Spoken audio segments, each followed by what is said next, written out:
ពីដងកម្រមានអ្នកធ្វើណាឬឆ្លោះខ្លាំងទេសោតក្នុងសួស្តីបងប្អូនអរគ្នាថ្ងៃនេះអាម៉ូណូស៊ីវីតជំនាញ99បានចូលស្តុកទៀតហើយអញ្ចឹងខ្ញុំចង់បញ្ចែករំលែកជាមួយនឹងអត្ថប្រយោជន៍របស់វាអត្ថប្រយោជន៍របស់វាជាមួយនឹងការប្រើប្រាស់លើដំណាំស្រូវដែលបូកជាមួយនឹងស្ដេចជីទឹកជំនាញបង្កើនផលរបស់យើងទី1វាធ្វើឲ្យដំណាំស្រូវរបស់យើងលូតលាស់លឿនដងដើមវារីកធំស្លឹកវាឈរស្លឹកវាក្រាស់ធន់ជាមួយនឹងជំងឺឬធំហើយវែង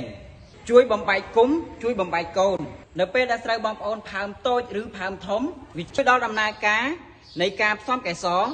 ដង្ហើមស្រូវធំគួរធំគួរវែងស្កៃញឹក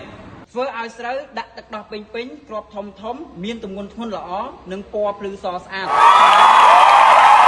សម្រាប់បងប្អូនដែលចង់បានព័ត៌មានបន្ថែមសូមធ្វើការទំនាក់ទំនងមកកាន់លេខទូរស័ព្ទដែលនៅខាងក្រោមវីដេអូនេះឬក៏បងប្អូនធ្វើការទម្លាក់លេខទូរស័ព្ទនៅខាងក្រោមវីដេអូយើងនឹងធ្វើការទំនាក់ទំនងទៅបងប្អូនវិញភ្លាមៗសូមអរគុណ